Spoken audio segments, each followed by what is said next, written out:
Hello, everyone. In this video, we're going to be taking a look at an article from BBC News. Now, this was either published on October 1st or October 2nd. It says a day ago. It's like said that for over a day, something like that. U.S. Senate subpoenas heads of Google, Facebook, and Twitter. And I love how they're trying to portray this. It's so funny. Like, you know, there's the Republicans, it's supposed censorship. And nothing really going on there.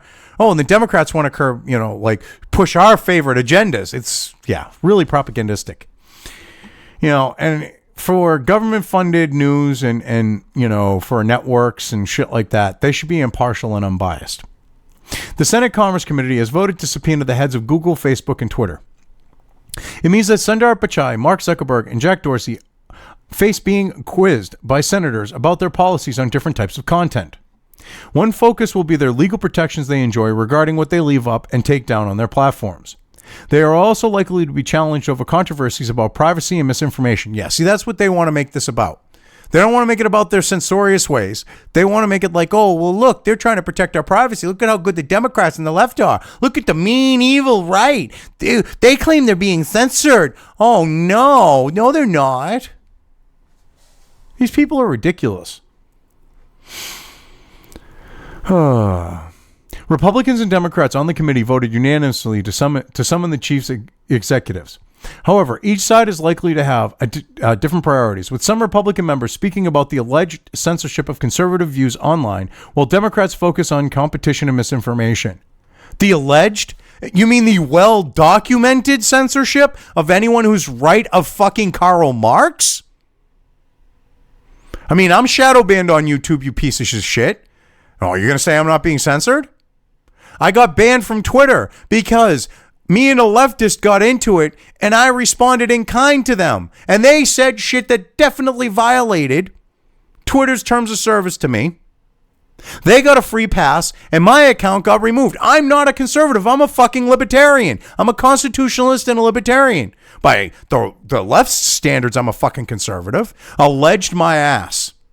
Okay? On the platforms I'm not censored on and not shadow banned on, my presences are far larger than on YouTube and on, Facebook and the like. Explain that one.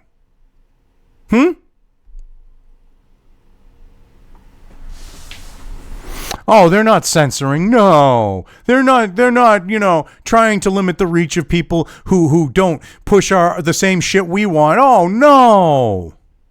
We're not putting quote unquote authoritative sources above other people, that actually, we're not propping up the legacy media to push lies and bullshit. No, while we're censoring other people. No. Just so happens, it's not because they're conservative. No. It's not because they're going against the narrative. No. And I love this. Well, the Democrats focus on competition and misinformation. See, that's the thing. Literally, that misinformation are conservative views in most cases. So the right isn't being censored. They're just being removed because it's misinformation. That's the BBC's mentality. There has never been such an aggregation of power in history of humankind as big tech enjoys today. With money and monopoly, power and the hubris that comes with an unchecked use of power, Republican Senator Ted Cruz said following the vote. So basically, Lion Ted, I got to give him credit. He's not as bad as he used to be. He was an opportunistic piece of shit. But he's straightened up a bit. Because, you got all the neocons, they're bad influences. Now that they're gone, he's kind of become a little more of a traditional conservative instead of a neocon rhino. So, yeah. But he's right about that. He's dead on with what he said there. And I love how they bring it up what he said. Oh, excuse me, needed a drink. And leaves out the fact that he's talking about it in context of, with their power to censor people.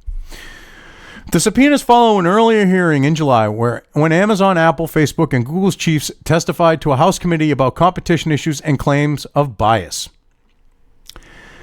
So anyway, you want to try to portray like claims of bias? There's well-documented proof of bias. You don't remember when Twitter got busted for their shadow banning and it was all fucking conservatives who were being shadow banned? Okay, sure. All right. Protected status. Currently, social media platforms and other websites are protected from prosecution under Section 230 of the Communications Decency Act. It means, in effect, that the platforms are not liable for what is posted by their users if they take things down once notified, unlike traditional newspaper publishers, because they're a platform, but they're acting like publishers. See, this is the thing. They want to be claimed a platform, but they want to act like publishers. They want to dictate what goes on their site. You can't do that. Either you're an open forum or you have editorial control and you're a publisher. You don't get your cake and eat it too. But the protection has been thrown back into the spotlight this year after President Trump argued it should no longer apply if social networks are engaged in an editorial role, such as when Twitter began adding warning labels to some of the president's tweets. Oh, he was saying that long before that point, but I love how they're trying to make it sound like he started saying it after they did that. No, he's been saying that for a long time. Unbiased government-funded news. My hairy ass.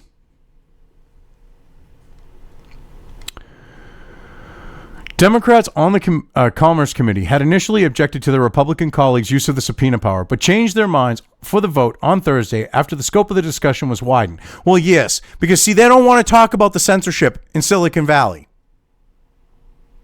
And they needed an excuse to vote for it so that they can basically try to push the narrative it ain't happening and say, oh, well, my Republican colleague is a liar. Mr. Trump's Democratic rival in the forthcoming election, Joe Biden, has previously said Section 230 should be revoked, but for different reasons. What he calls propagating falsehoods. Oh, yeah, basically pointing out his gaffes, his senility, all that other type of shit. Oh, that would be fall into that, I'm sure.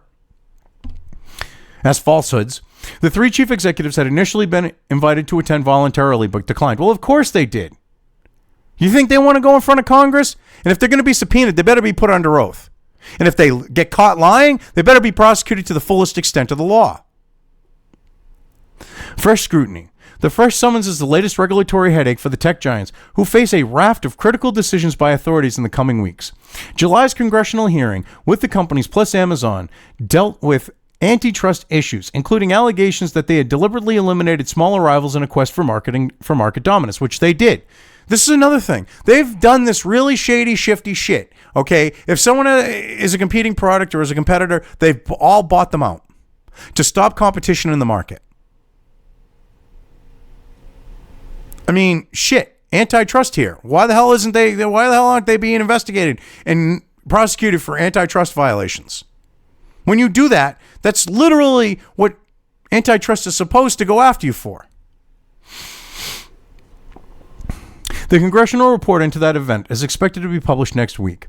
The U.S. Department of Justice is understood to be in the discussions with state attorneys generals over a potential antitrust case against Google over its practices, a legal action which could also begin as early as next week. And similar actions are being pieced together abroad. The European Union's draft version of a forthcoming law reportedly bans tech giants from giving their own products preferential treatment. The draft of the Digital Services Act, seen by a number of news outlets, says that big tech gatekeepers may have to share user data with rivals to create an even playing field in some circumstances. What?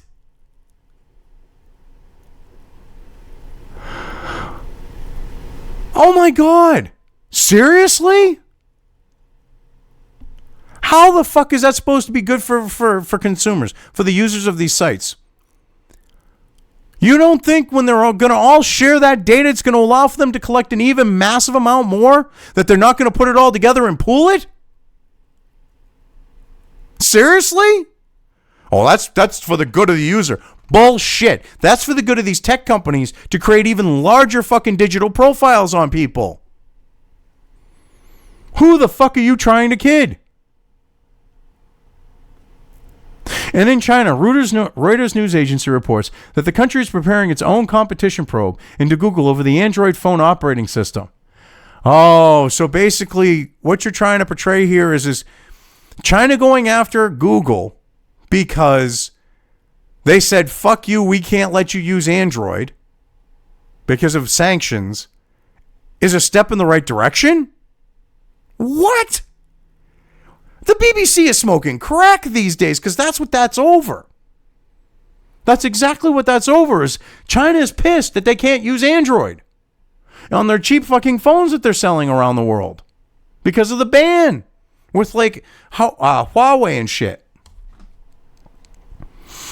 U.S. sanctions on Huawei on national security grounds have created a challenge for the company, one of the world's biggest phone manufacturers, which says it will begin using its own non-Android operating system next year. That decision is also expected this month, which I hate to break it to you, you stupid fucks. You let them get away with that lie? It's literally Android that's been changed around, reskinned, and they're calling it their own because it's an open source project. They basically downloaded all the Android source code and they tweaked it and called it their shit. It's an Android-based operating system. It's literally fucking Android. Just by a different name because they can't ban the use of the open source project that Android's built off of. Jesus Christ. Oh no, they can't use Android. No, that's exactly... They're trying to make it sound like, well, they can't use Android. No, they're using Android. They just don't have things like the Play Store and shit because they have to compile it themselves, okay, from scratch. They have to make their, customize it to the way that they want it. And so what? They're still got access to it. This is ridiculous how they're trying to portray this. It's so sad. Oh, the supposed censorship. Well, yeah. Anyway, I've covered this well enough. Oh, I swear to God. I keep reading legacy media articles. My IQ is going to drop 50 points. Oh, then I'd be at the level of like Sargon. I know, I might have upset some Sargon people there, but he's not as smart as he thinks he is. Anyway, I've covered this well enough. I'm leaving things here.